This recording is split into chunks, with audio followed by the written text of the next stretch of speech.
out here today for Motorboats Monthly aboard the brand new Princess 43 Flybridge. Now this is a massively important boat for Princess because it replaces their very, very popular Princess 42. That was a boat which they ran for about 10 years and sold over 300 boats.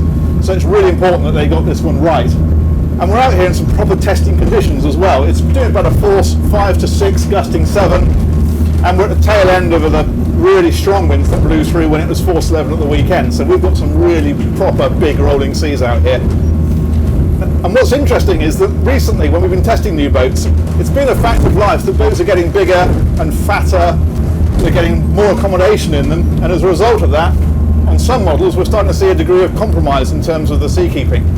So it's absolutely fantastic to get out on this boat and find that there's absolutely no excuses needed whatsoever. Although it is bigger than the 42, it feels absolutely fantastic out here. It feels absolutely made for these sorts of conditions.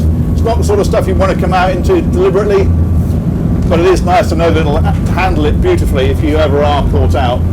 We've got the Volvo D6 435s in here, and they're giving us a cruising speed in the mid-20s, but it's also very, very quiet. It's a shaft drive boat, so the engines are under the saloon floor, which of course helps to keep the weight forward and helps to keep the seakeeping good.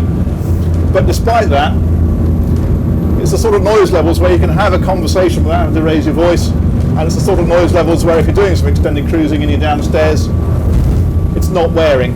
In terms of the handling, well, it's typical shaft drive Princess really. It's not super snappy sports boat handling. What it is relaxed, comfortable turning, the boat banks nicely but without feeling like you're going to get your ears wet, and it just feels utterly planted and utterly solid. What it feels like, in fact, the best way I can describe it is to say it feels like a 60-foot Princess scaled down, and that's a really good feeling. So we're back in port now, and I'll give you a rundown of the rest of the boat. Princess have been very clever with this boat. They've kept all the best bits of the 42 in terms of the layout and the positioning of everything, but they brought it right up to date. So for example, up on the Flybridge, they've lost the big sun pad at the back that robs so much space, and they've put a great big seating area there, and then an L-shaped seating area next to the helm, which will convert to a sun pad if you want it to. Down here, it's got these great big windows in here for a fantastic view out. The woodwork's a lot sharper than it used to be. It's a lot more contemporary looking. The galley has changed. It's now more of a U-shape, and that gives you more space there as well. Although the concept of this boat is very similar to the 42, it definitely feels a bigger boat everywhere. This cabin here feels quite a lot bigger than it did in the old 42, and the forward cabin is the same. The toilets now have separate shower stalls rather than just the rotating screens, and there's some really neat detailing too. For example, these beds, you can have an option where at the push of a button they'll slide together, and that'll give you a big double in here rather than the two singles. And up in the saloon as well, they've now fitted the TV that retracts behind the settee.